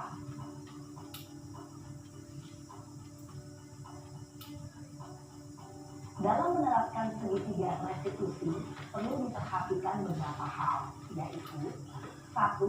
Perilaku yang salah perlu dikaitkan dengan nilai-nilai atau keyakinan-keyakinan yang telah disepakati atau dituju. 2. Kesediaan orang yang melakukan kesalahan untuk memperbaiki masalah. 3. Pemecahan masalah sebisa mungkin relevan atau memiliki hubungan dengan masalah yang ada. 4. Usaha perbaikan dari pihak yang berbuat kesalahan. 5. Waktu. Perlu didedikasikan waktu dan pihak yang berbuat kesalahan. Tanyakan kapan akan mulai diberlakukan usaha untuk memperbaiki masalah. Dengan memahami struktur penerapan segitiga restitusi, diharapkan guru dapat menerapkan posisinya sebagai manajer dengan mengajukan pertanyaan-pertanyaan bermakna yang dapat membuat murid menjadi lebih percaya diri, bertanggung jawab, dan mandiri.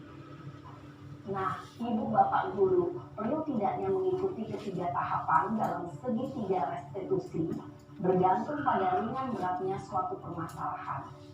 Misalnya, bila permasalahan tersebut ringan, maka tidak perlu dijalankan secara berurutan.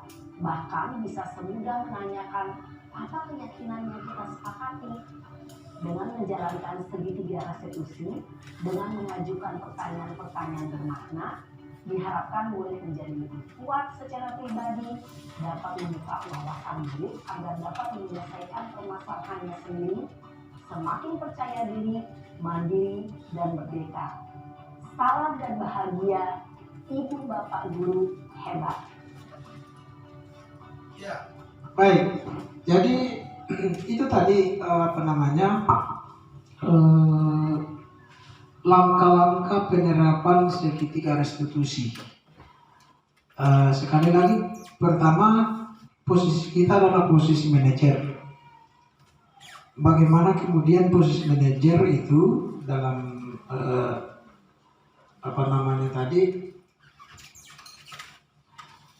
materi sebelumnya kita berbuat sesuatu bersama dengan murid, itu pertama. Kemudian kita mempersilahkan murid untuk mempertanggungjawabkan perilakunya. Kemudian mendukung murid agar dapat menemukan solusi atas permasalahannya.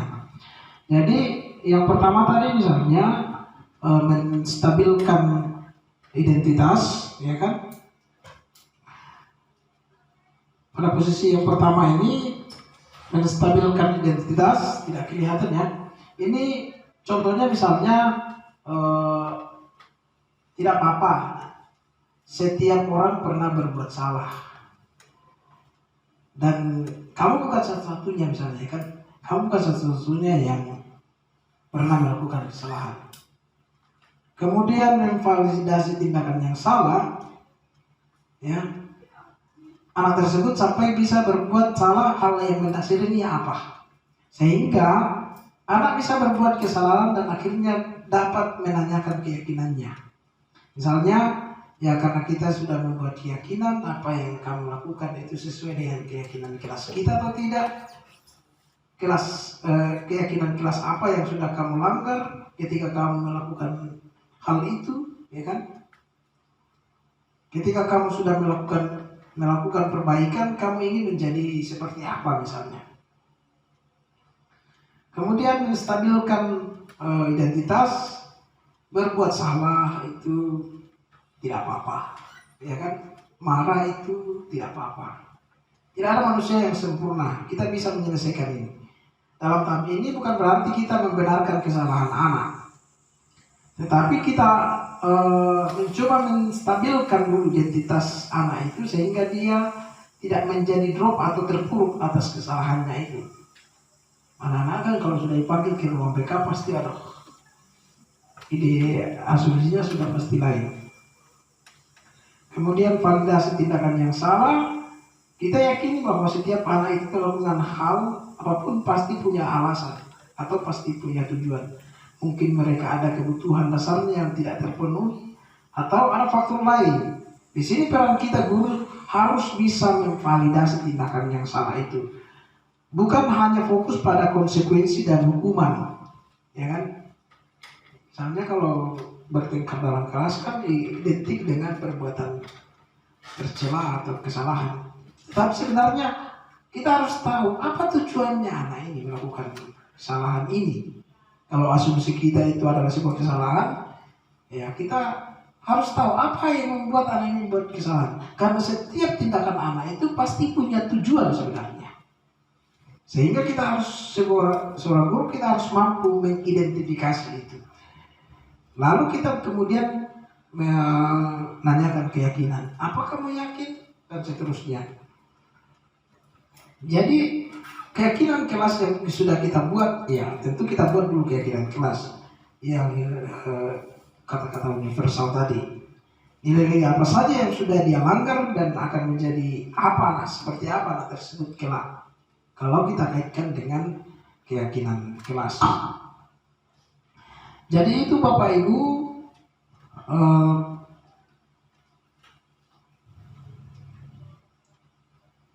pemaparan saya hari ini. Jadi mulai dari peraturan kelas, kemudian meningkat menjadi keyakinan kelas. Jadi dari kata-kata konkret tadi, dilarang menyontek, dilarang berlari dalam kelas sementara guru di depan, itu kan konkret semua.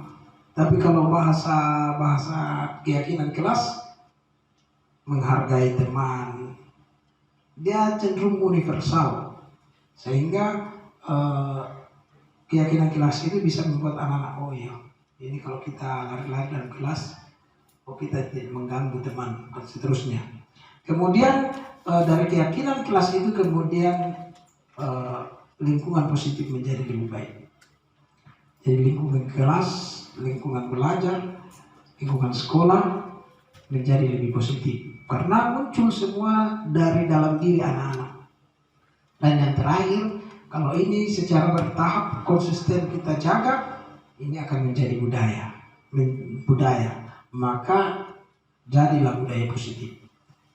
Inilah harapannya kami sebagai calon, ya belum jadi guru penggerak, calon guru penggerak, untuk kemudian berbagi dengan Bapak Ibu. Sekali lagi saya tidak dalam rangka menggurui Bapak Ibu, karena Bapak Ibu lah yang nyata di lapangan, kita semua lah yang menyaksikan langsung, merasakan langsung bagaimana berinteraksi dengan peserta didik kita, apa yang kita hadapi setiap hari. Saya hanya ingin mempertajam apa yang sudah kita ketahui, mempertebal apa yang sudah kita pahami bersama, sehingga kemudian bisa kita semakin kuat dalam menjalankan. Mudah-mudahan budaya positif betul-betul terjadi dalam lingkungan kita. Terima kasih Bapak Ibu, salam dan bahagia selalu, guru hebat Indonesia. Terima kasih, saya kembalikan ke pemandu acara Ibu Aisyah Pradila untuk melanjutkan acara. Baik, kita berikan aplaus dulu terhadap pemaparan definisi budaya positif dari Bapak Gabriel Papa. Untuk selanjutnya, kita buka sesi diskusi untuk menyamakan persepsi kita bersama mengenai budaya positif itu sendiri. Kepada Bapak Ibu, saya persilahkan dengan hormat. Ada yang mau diskusi? Apa saja yang bisa kita diskusikan? Untuk kemudian Saya Pak Jek. ya Pak Jerry, silakan Pak Jerry. Yang saya tangkap ini sepertinya ini keyakinan kelas perlu disamaratakan di satu lingkungan sekolah, berarti tiap kelas di kelas itu yang membuat sama saja, karena memang saya lihat tadi sifatnya luas gitu. Lebih abstrak. Jadi dia luas, jadi akan bisa mengena ke berbagai macam kesalahan seperti itu. Jadi yang pertama, apakah kita ikuti saja itu satu sekolah jadi 6 kelas itu kita kasih sama semua. Lalu yang kemudian yang kedua ini seperti pertanyaan ini. Ya. Jadi apakah sudah tidak ada hukuman? Karena saya lihat sepertinya mengarah ke situ. Lebih banyak kayak komunikasi sana, tidak ada hukuman seperti itu. Ini cuma apa yang saya tangkap, mungkin beda dengan apa yang guru pengajaran mungkin. Ya, pertama berkaitan langsung saja Bu ya. Pertama perlu penyamaan persepsi lah, katakanlah begitu, berkaitan dengan keyakinan kelas atau disamaratakan saja semua tingkatan begitu. tentu ini kembali kepada kita yang ada di kelas masing-masing nantinya sebagai guru mata pelajaran membuat keyakinan kelas seperti apa. Artinya kan ini kan kita mengkondisikan diri kita di kelas. Kalau kemudian itu pada akhirnya akan sama dengan Pak Daniel, dengan Pak Yosia, ya tentu tidak menjadi masalah tentunya. Kalau kemudian keyakinan kelas itu karena tadi sifatnya universal dan abstrak, ya bisa saja menjadi kesepakatan kita bersama bahwa salah satu keyakinan kita misalnya saling menghargai, menghormati, ya kan? Ya bisa menjadi kesepakatan kita bersama. Tetapi tidak menutup kemungkinan setiap kita guru punya keyakinan kelas bersama dengan peserta didik kita masing-masing. Yang tentunya kita yakini bersama dengan, karena pada akhirnya peserta didik kita upayakan untuk kemudian memahami setiap keyakinan kelas itu. Misalnya saling menghormati. Apakah misalnya saya mengganggu teman menghargai atau tidak? Dia akan dengan sendirinya akan masukkan dalam pikirannya dulu.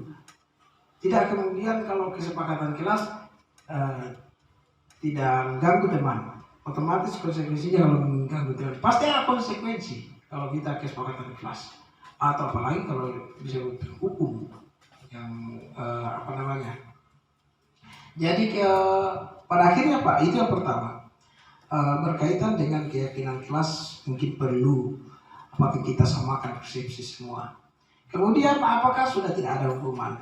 Idealnya Bapak Ibu kalau kita sudah sampai pada posisi ini, karena anak-anak semakin dewasa, ya tidak ada lagi kemungkinan hukuman itu akan semakin tereliminasi. Hampir-hampir tidak ada lagi, karena identik dengan perlakuan tidak baik hukuman itu sebenarnya.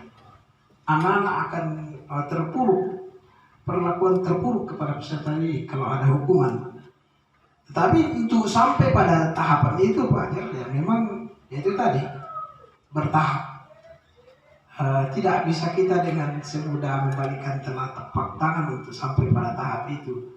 Karena ya selain kita yang juga harus masih banyak belajar bagaimana menerapkan pendekatan restitusi ini, ya anak-anak peserta didik kita pun harus terus ditumbuhkan rasa kesadaran dari dalam dirinya, dan itu bertahap, tidak bisa serta-merta. Jadi idealnya ya hukuman itu sudah tidak berlaku lagi dalam kondisi ketika penerapan segitiga restitusi berjalan dengan baik di dunia. Setiap anak kita melakukan pelanggaran, kita mencoba mendekati dengan memvalidasi dulu, kemudian menanyakan keyakinan apa sesuai tidak dengan keyakinan kita.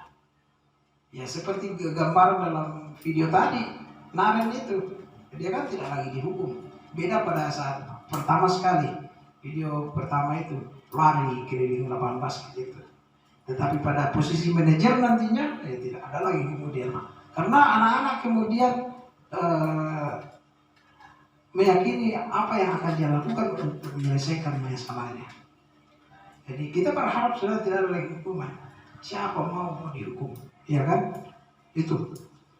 Bagaimana Pak Jerry tanggapannya? Terima kasih. Ada lagi satu nih Pak Gini. Apakah ada kemungkinan ini kita bisa memiliki atau menggabungkan lebih dari satu peran, contohnya teman dan juga manajer seperti itu? Apakah ada kemungkinan mungkin seperti itu? Ya, saya terus terang masih terus belajar, dan pertanyaan Pak Jerry ini juga menjadi pertanyaan saya pada saat elaborasi dengan instruktur. Nah, kami dalam pendidikan guru penggerak ini ada namanya pengajar praktik, itu yang mendampingi kami secara langsung, yang datang ke sekolah memantau kami. Kemudian ada namanya fasilitator, itu ini saya jelaskan dulu ya. Fasilitator itu memberikan materi dalam hanya yang hampir dalam 2 minggu itu 2 kali kami G-Meet ya, pertemuan daring, dan Kemudian ada namanya instruktur, ini langsung dari pusat yang menyampaikan materi secara umum dari setiap modul itu, tahapan modul itu. Nah, pertanyaan itu sebenarnya saya pertanyakan juga. Saya katakan, apakah kita hanya bisa memposisikan diri sebagai manajer? Sementara ada hal-hal positif ketika kita memposisikan diri sebagai teman misalnya. Karena kita harus mampu mengerti kondisi anak, terkadang kita harus mampu memposisikan diri sebagai teman dulu. Iya kan? Atau kita memposisikan diri sebagai pembuat dosa bersalah. Apakah kamu sudah membuat ibu kamu senang dengan perlakuan kamu ini? Ini kan membuat anak-anak menjadi merasa bersalah. Dan jawaban itu sebenarnya Pak Jerry saya tidak mendapatkan secara gamblang. Tetapi bagi saya Bapak Ibu, kita bisa kolaborasi. Kita mampu kolaborasi. Tergantung sekarang bagaimana, yang utama adalah bagaimana kemudian menumbuhkan motivasi itu dari dalam. Ketika anak-anak kita, peserta didik kita melakukan sebuah pelanggaran, jangan kita motivasinya itu dari luar baru mau tidak melanggar. Tetapi kita berupaya membuat anak itu menyadari dan mencari solusi terhadap permasalahannya itu. Itu prinsipnya. Sehingga saya katakan, entah kita mengkolaborasi kelima posisi kontrol itu, yang paling penting bagaimana kita menumbuhkan motivasi intrinsipnya. Jadi anak-anak dalam melanggar itu, kita tumbuhkan motivasinya untuk bagaimana menyelesaikan masalahnya itu. Misalnya terlambat, kita upayakan kemudian anak itu dengan upayanya sendiri menyelesaikan masalah terlambat itu. Kita hanya katakanlah memfasilitasi saja. Untuk kemudian dia jawab sendiri. Oh, mungkin saya bangun lebih awal dengan cara memberikan alarm seperti contoh Naren tadi. Kalau alarmnya tidak bunyi, ada orang lain yang bisa membantu. Itu solusi-solusi yang muncul dari dalam pemikirannya sendiri. Bukan kita yang katakan, ya jadi kalau rusak kan memang alarm, kan itu kan dari kita memberikan solusi. Bukan dari dia mencoba untuk memikirkan. Itulah yang seharusnya yang paling utama Pak ya. Entah kita mengkolaborasi antara kelima itu ya, bagi saya tidak ada persoalan. Tetapi tetap posisi kita adalah bagaimana membuat anak itu punya kesadaran sendiri. Itu Pak Jar. Bagaimana? Ya, terima kasih. Masih adakah yang lain? Sudah diwakili tadi sama Pak. Oh iya. Oke. Jadi saya pikir ini ke depan ini tentu kalau Bapak Ibu merasa bahwa ini baik untuk kita kembangkan budaya positif ini, ya ini masih butuh semacam kolaborasi, masih butuh semacam pertemuan-pertemuan lain yang bisa menumbuhkan, mempertebal lagi ini hal-hal apa atau langkah-langkah apa yang bisa kita lakukan kalau memang kita mengharapkan itu. Tapi ini sekali lagi tidak gampang, harus betul-betul kita mulai dari hal-hal kecil dan kolaborasi itu sangat penting. Jadi sekian Bapak Ibu pemaparan saya. Terima kasih atas respon Bapak Ibu yang antusias mengikuti diseminasi saya hari ini. Mudah-mudahan dapat bermanfaat. Mohon maaf atas segala keterbatasan yang ada. Saya yakin ini menjenuhkan karena memang saya harus sampaikan secara runut dulu. Iya Pak Daniel. Iya, itu slide-nya dengan video tadi dan teks-teks tambahan bisa mungkin dikirim. Oh, butuh ya. Oke, nanti saya akan share ini ke grup kita yang membutuhkan videonya, yang membutuhkan materinya. sehingga kita ada baik. Memang ya, yang saya berharap semua begini, Pak Daniel, supaya ada upaya dulu dari kita. Motivasi itu muncul dari dalam diri kita memang. Ya, terima kasih. Saya kembalikan ke Ibu Aisyah untuk melanjutkan. Baik, itulah tadi proses diskusi kita pada hari ini mengenai budaya positif. Adapun yang mungkin bisa saya tarik benang merahnya mengenai budaya positif itu, budaya positif itu sendiri merupakan sebuah pembiasaan-pembiasaan baik yang bisa kita terapkan di sekolah untuk seluruh warga sekolah. Nah, adapun budaya positif itu meliputi 6 hal. Yang pertama yaitu perubahan paradigma stimulus respon. Yang kedua, konsep disiplin positif. Yang ketiga, keyakinan kelas, pemenuhan 5 kebutuhan dasar manusia, 5 posisi kontrol, dan segitiga restitusi.